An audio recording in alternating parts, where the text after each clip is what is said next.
BOCAT TV Neera Olistede ndistede ekivulu after Gwanga Mujje za Love Fest tugenda mu Love Fest bakwano bange mwenna abali bannayuganda mikwano gyange abaze mu mpagira buli alina akayimba mu simu yange tugenda mu Love Fest egenda kubeera Lugogo Cricket Oval ennaku z'omwezi June nga mwenda era nga mwenna mbayita mujje n'omukwano mungi mujje mu bungi kuba mbategekedde bulungi. Lwaki Love Fest?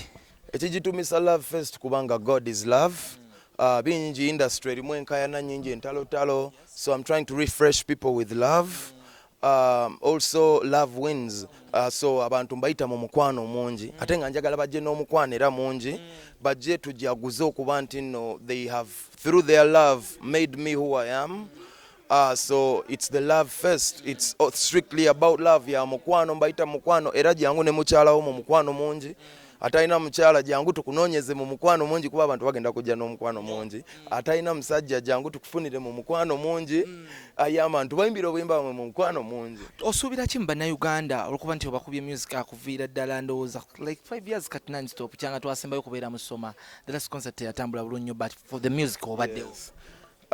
Last concert obutatambula bulungi ekyo kiri okay kubanga we all grow. Negola bafuga ensi nayimirira n'atambula olwazi ne lwatika ate naye yali yavuddeko, so it is okay, it's part of growth naye kakati tuwano we tutuuse. So June 9th mbakowoola mujje nyongera nze bakowoola simanyi ngeri gye nyinza kinnyonnyola mu nyimbye music mungi concert eno eruddewo olw'ensonga nyingi. Nsonga kyezo? Olw'ensonga evvivi lyange lyafuna obuvune ekyo ekyasoka. Ekyokubiri baganda bange be nali njagala okukola nabo ba promoter balinga abagizira. Lwaki ba promoters abakuviirako obanga bakuzira? Sagala kumanya nnyo lwaki naye kyagenda mu maaso nti bakola ki like twale mu kwatagana naye agenda okutegeka. So ndi mu kwetegeka era nvudde mu nsawo yange nesize ggwe mikwano gyange mwenna abali eyo. So for the first time era mbayita bannayite mu nsuuliri ya June nga mwenda nesize mwena Mukama Katonda. Kino ekintu tulina kituusawo concert abawagizi bagisaba eri very crucial to my brand nange feeling nga ndi ready to give it now and I feel like this is the right time. So nasazeewo njiteekeyo ba sponsor mwenna muli welcome on board mwenna abali eyo nga mwagala kola business ne Pallaso towards the Love Fest ovunaanyizibwa buli kunze munoonye management yange. Yes, era mbayita mu bungi. Okwetegeka kitegeeza you must have the discipline okubeera nti nno ogenda meeting abantu eb'enjawulo. 2 olina obeera very patient. 3 ogenda kubeera mu kudduka run here and there back and forth. Ebyo byonna ogenda be connecting otya then ate rehearsingira abantu. Fe wano. It's not about money. Fe wano ku team good music oba Mayanja family let me say tukimanyi nti teamwork makes the dream work.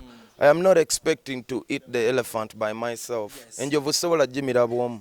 So nina baganda bange bangi bengenda okwesigamako era nkugambye nesigamye ku mikwano gyange baganda bange timu yange nga bwe tuzze tubikola bingi bye tuyize bingi bye tutamanyi bye tusuubira okuyiga kivula tuyita buli omu mukwano gwa Pallaso ali ayinza okugattako tugenda kuba tukwatagana maybe once a week somewhere to reviewing tulabe how we moving. But nze sobola kikola bombwe ngamba nti ngenda kyemegabo mu mba nkolimba nkaunti nze kuba sponsor nkaunti nze ku mikwano gyange waliyo Hams Enterprise oyo mukwano gwange wa munda waliyo bangi mikwano gyange nkaunti nze ku Mayanja family baganda bange Wizomanizo Chameleon Doctor Green Daddy bonna bakwano bange. I'm counting on you guys, so I can't do this alone. Follow my social medias. Tugenda kuba tubawo engejje tutambulamu abagala okunnyambako mubenga munnyambako bulungi. Concert eyaggwe yabadde ya Kamili yabadde Lugogo. The Mayanjas kissed. Yes. Unfortunately tewabaamu oba fortunate enough. What is your take up on that? My take Or have you kissed them before? Bannange y'ensonga nze my take is y'ensonga ku bintu ebigenda mu maaso tulayika tugitutte liro walako to the extreme olw'ensonga omuntu kyasobola okukola out of excitement possibilities ziri endless. N'omuntu kyasobola okukola out of pain possibilities ziri endless. Kati nze kola olunaku nalaba stage ya Chameleon ng'emenyese.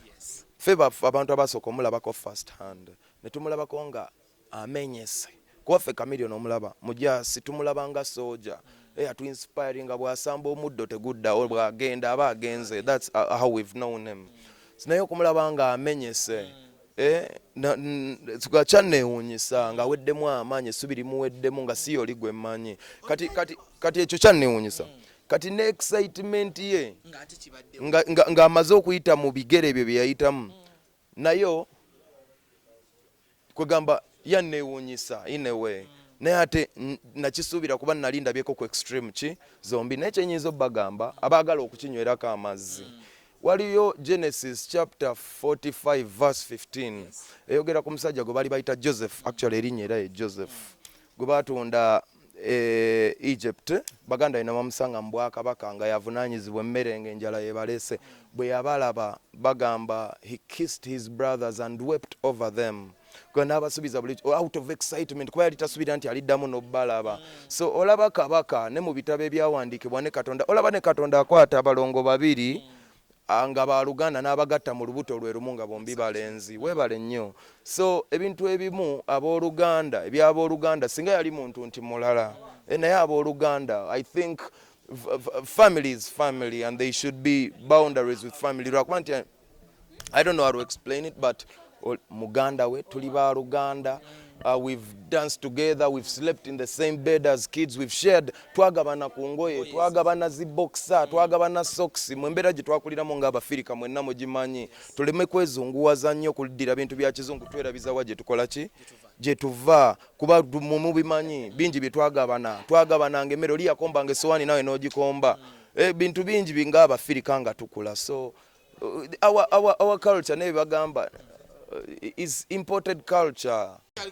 Yeah man, kyekugamba bana eno Africa ndala Africa ku ssomero tusimba ne line ngo buli mulenzi ali ku mugongo gwa munne ebyo byonna tunagenda nga tuvunula ebintu bingi tujja bivunulawo bi mu Africa tujja kujjawo ebintu ebimu tufuula Abafirika lwaki tebatabikamu abawala omulenzi n'asimba omuwala naddako omulenzi osega bintu bingi so kyembagamba ekyo tekyesibako ekisinga obukulu kye tulina okutunuulira nti 9 June lwaki Heroes Day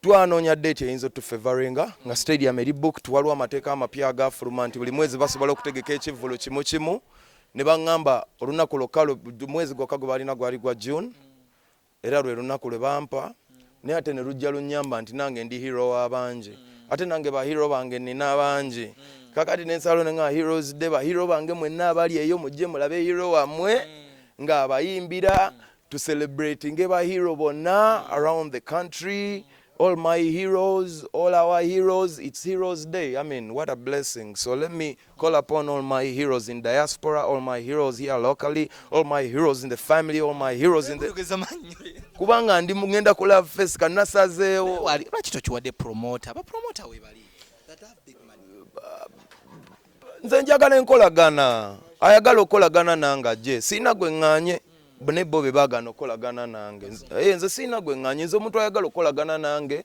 any promoter that wants to work with me you are very welcome enkolagana yejjo tutwala mu maaso I believe bingi bye mumanyi bye simanyi naye mbanga temwagala bigabana nange sina kyakola nina okola ki ogenda mu maaso so yes yenna aliyo nga ayagala okolagana ne Pallaso you are welcome on board in fact tuyina wetuvaawo mu Love Fest tugenda kuba tukola Love Fest tour door to door eno Love Fest tour eri golden tour kati eno Love Fest tour nga tutambuza album nga ate tuli ku Love Fest jagala kino ekintu kiremeko makampala yokka kituuke Dubai kituukeko Masaka kituukeko Mbarara balabe how it was well presented so tugenda mu Love Fest tour door to door 2023 baby so promoter bonna ali eyo ngoyagala okolagana either on the main event oba oyagala kubulaba nga door to door etuuka ku mulyango awo wennyini wooli awo wooli oba oli Kiboga oba oli anywhere oba oli South Sudan come talk to us yes Green Daddy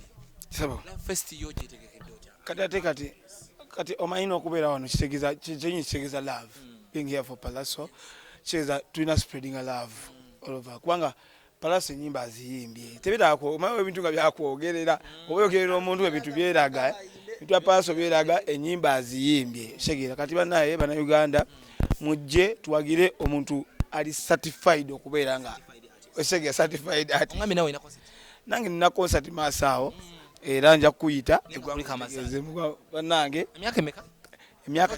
emyaka gyo mingimu myaka jinji muji 18 awo nenga kati ndi musajja mukulu nafuuse musajja mukulu nayingidde emyaka gya green era ngaola baka tuli ba green no wana jamu grey and kat kala kata we very apologetic about this one BOCAT TV neera